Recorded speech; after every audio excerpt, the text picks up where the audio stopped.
Estamos en el año 2324. Vemos a un joven que al final de la tarde, volviendo a su casa, acaba de escuchar algo que no sabía y que lo conmovió profundamente. Lo invaden la curiosidad y un montón de preguntas. ¿Cómo puede ser? Y al llegar a su casa, corre a su madre. Mamá, acabo de escuchar que en un momento de la historia la humanidad estuvo al borde de la extinción. ¿Eso es verdad? La madre deja su tarea, mira con cariño a su hijo, lo invita a acercarse y le responde: sí, hijo, estuvimos a punto de desaparecer y estábamos haciendo que desaparezca gran parte de la vida en la Tierra. Fue el momento más difícil y más desafiante de toda nuestra historia. ¿Y eso cuándo fue? Eso fue hace 300 años, entre el 2020 y el 2030. Hoy a esa década le llamamos el Gran Giro. ¿Pero cómo al borde de la extinción? Sí, a mí también me cuesta creerlo, pero en esa década pasó de todo. Los 2020 empezaron con una gran pandemia que paralizó al mundo y se vivía la peor crisis climática, con olas de calor extremo, sequías, inundaciones, incendios feroces, y había guerras, muchísima pobreza, desigualdad, muchísima polarización. Había crisis a todos los niveles, y todas esas crisis estaban profundamente interconectadas entre sí. A esto le llamaron la metacrisis. En ese momento habíamos construido una civilización global basada en el crecimiento industrial y económico. Y aunque hacía muchos años que expertos anunciaban que esa lógica de crecimiento infinito no era sostenible, no era viable, los 2020 fueron la década en la que finalmente todos lo supieron. Porque habíamos alcanzado los límites del planeta y estábamos sufriendo las consecuencias. ¿Los límites del planeta? Sí, son las condiciones que hacen posible la vida humana sobre la Tierra, como el clima, las variantes de temperatura, la acidez de los océanos, la cantidad de ozono en la atmósfera, la biodiversidad. Son 9. Y en esa década ya habíamos cruzado 7 de esos 9 límites. La situación era desesperante. Y además habíamos llegado a un punto en el que el 1% más rico de la población tenía más recursos económicos que el 95% de la población junta. Pero mamá, todo eso es absurdo. Sí, creo que esa es la mejor palabra para describirlo. Absurdo. Te puedo contar muchísimas cosas sobre esa época que no vas a poder creer. A ver, por ejemplo, había mucha gente que no tenía acceso a agua para tomar, agua potable. Y el resto de la población, ¿qué hacía? En sus baños, hacía caca en agua potable. ¿Podés creer que envolvíamos nuestros alimentos y muchas otras cosas más en envases plásticos que usábamos solo unos segundos y descartábamos? El mar llegó en un momento a tener más plástico que peces. ¿Podés creer que usábamos veneno para cultivar nuestros alimentos? Estábamos empobreciendo los suelos. Los alimentos ya casi no nos nutrían. ¿Podés creer que a las personas que cuidaban, que educaban, que criaban, que sanaban, eran algunas de las que menos valorábamos? Y te puedo contar muchas cosas más, pero algo que a mí siempre me vuela la cabeza es que con el nivel de urgencia al que habíamos llegado, todo esto no salía en todas las noticias. Es como si no hubiésemos querido verlo.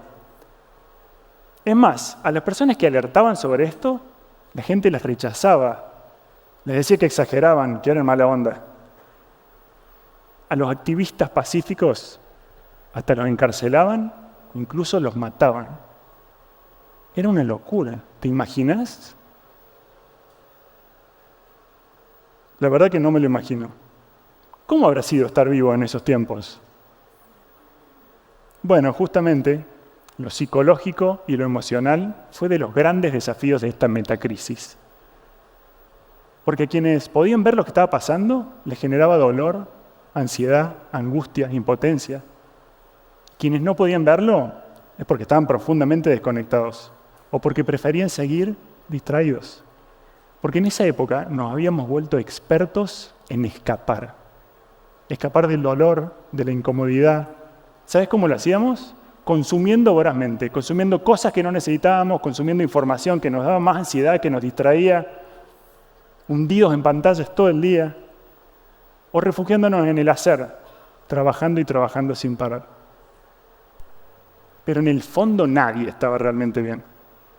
En el fondo, hasta quienes negaban el cambio climático y estos colapsos que estábamos viviendo, podían sentirlo. ¿Qué te quedaste pensando? Y que después de todo esto que me contás, no sé cómo vos y yo estamos hoy acá. ¿Cómo lo logramos?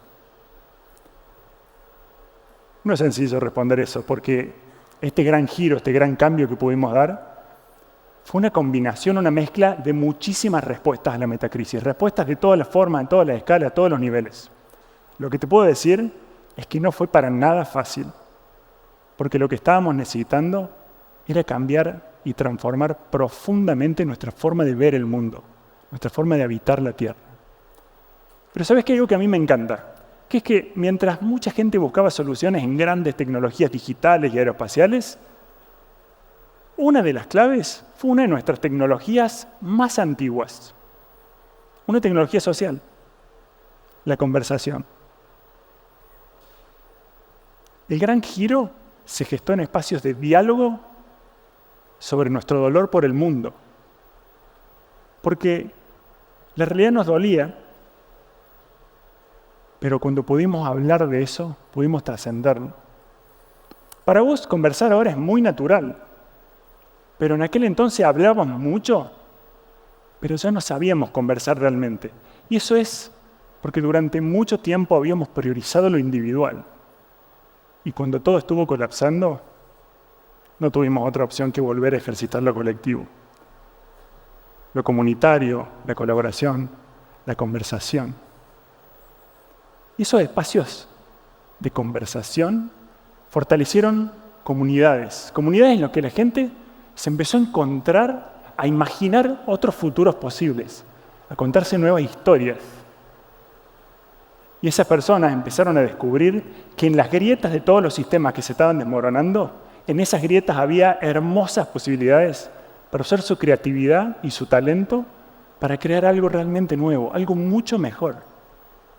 Y esas personas fueron a sus lugares de trabajo y llevaron nuevas preguntas y nuevas ideas, y así se gestaron nuevos liderazgos y nuevos proyectos que sanaban y regeneraban todo lo que habíamos destruido. Y con tanta conversación se fue disolviendo esta polarización, esta división social. Y eso facilitó llegar a nuevos acuerdos, a nuevas acciones colectivas. Y la gente salió masivamente a las calles a exigirle a los gobiernos que actúen. Y los gobiernos tuvieron que actuar. Y como habíamos dejado de escapar del dolor, ya no necesitábamos consumir tanto. Entonces las que tuvieron que cambiar fueron las empresas. Y se gestaron nuevas economías, enfocadas en lo importante, enfocadas en la vida. A mí me gusta decir que lo que pasó fue que habíamos vuelto a conectar con lo simple. Es como si nos hubieran quitado un velo y se había hecho evidente el absurdo. Y ahí no hubo vuelta atrás.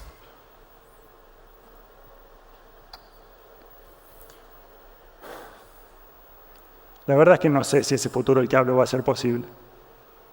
A veces veo los datos del estado del mundo y creo que no vamos a llegar a dar ese gran giro a tiempo, que ya es demasiado tarde. Y en ese momento me invade la desesperación y el pesimismo. ¿Quiénes aquí sienten a veces pesimismo por el futuro?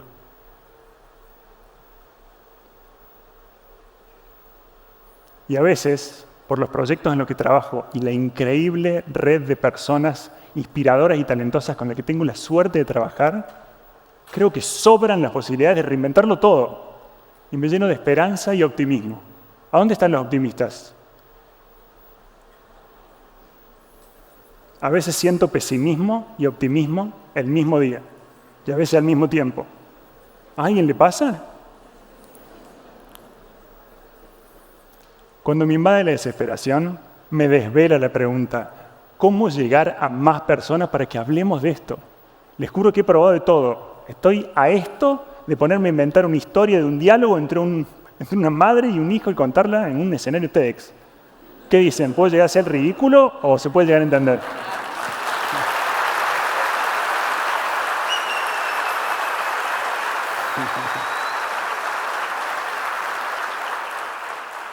Bueno, quizás pueda funcionar. Lo que creo que sí puede funcionar es que ese gran giro, así le llama la activista y autora Joanna Macy, ese gran giro se puede gestar a partir de grandes giros individuales. Mi gran giro comenzó hace unos 15 años. En ese momento yo era gerente de una empresa norteamericana de marketing digital. Estaba a cargo de un gran equipo, ganaba muy bien, me gustaba lo que hacía, estaba cómodo.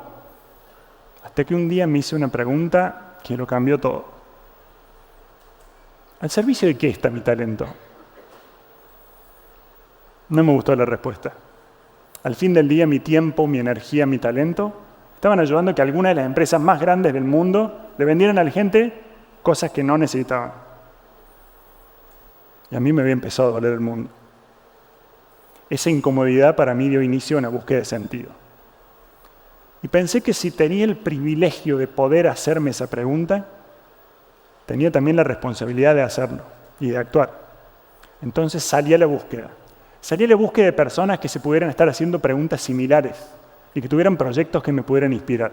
Y esos espacios de encuentro, para mí, lo transformaron todo, porque me abrieron un mundo de nuevas posibilidades. Entonces me decidí y renuncié a mi trabajo. Mucha gente, algunos de los cuales están por aquí, amigos, colegas, familiares, pensaron que estaba loco. Pero desde entonces yo me dedico, de muy diversas formas, a crear esos espacios de encuentro a donde yo me imagino que se pueden estar gestando mejores futuros y mejores presentes. En los últimos 15 años he diseñado y cofacilitado encuentros para líderes empresariales, emprendedores, organizaciones sociales internacionales, universidades, estudiantes, desde experiencias en la naturaleza hasta grandes eventos, desde talleres corporativos de innovación hasta una diplomatura universitaria en nuevas economías, con esta misma universidad. Por todos esos espacios han pasado miles de personas de muchos países. ¿Y saben qué es lo que veo? Lo que veo, una y otra vez, son personas en búsqueda. Personas que sienten esa incomodidad y que quieren ser parte de algo más grande. Quieren estar al servicio de construir algo mejor. Pero a veces no saben cómo. Y lo que necesitan es encontrarse. Desde la joven activista que lucha para que no se queme el monte hasta el gran empresario que quiere una buena vida para sus hijos. Muchas veces no saben que necesitan esos espacios, o al principio les incomodan, pero luego se agradecen haber participado. Veo personas que necesitan lugares a donde hablar de lo que les importa, a donde hablar de lo que les duele, a donde ser escuchadas, a donde tener conversaciones más profundas, a donde hacerse otras preguntas.